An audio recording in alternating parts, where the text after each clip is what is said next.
नवी मुंबई व रायगड जिल्ह्यातील ताज्या बातम्या आणि घडामोडींसाठी सबस्क्राईब करा वादळवारा लाईव्ह चॅनल आणि दाबा बेल आयकॉन। कर्जत नेरळच्या दिशेने पायी जाणाऱ्या जैन साध्वीसह सेवेकरी महिलांना एका वाहनाने धडक दिली।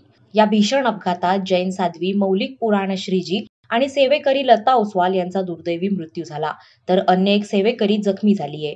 दिनांक 19 फेब्रुवारी रोजी पहाटे 5:30 वाजण्याच्या सुमारास जैन साध्वी मौलिक पुराणश्रीजी आणि इतर सेवेकरी असे 12 जणी कर्जतहून नेरळकडे पायी चालल्या होत्या।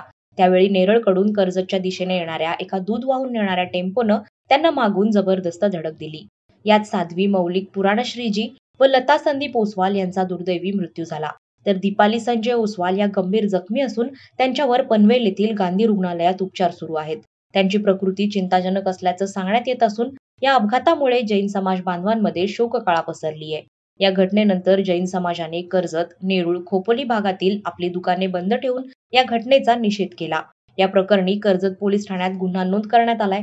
कर्जत पोलिसांनी तात्काळ आरोपी आणि अपघात करणाऱ्या टेम्पोचा सीसीटीव्हीच्या मदतीने शोध घेऊन त्याला तळोजा येथून ताब्यात घेतल्याचं समजतंय। अपघात करून पळ काढणाऱ्या टेम्पो चालकाचे नाव रामशंकर छोटेलाल सेन, वय वर्ष 40 असे असून हे वाहन तुर्भे येथील असल्याची माहिती मिळत आहे। अधिक तपास कर्जत पोलीस ठाण्याचे पोलीस निरीक्षक सुरेंद्र गरड हे करत आहेत, तर पोलीस अधीक्षक सोमनाथ घारगे यांनी जैन समाजाला शांतता राखण्याचं आवाहन केलंय। वादळवारा लाईव्हसाठी नरेश जाधव, कर्जत। नवी मुंबई व रायगड जिल्ह्यातील ताज्या बातम्या आणि घडामोडींसाठी सबस्क्राईब करा वादळवारा लाईव्ह चॅनल आणि दाबा बेल आयकॉन।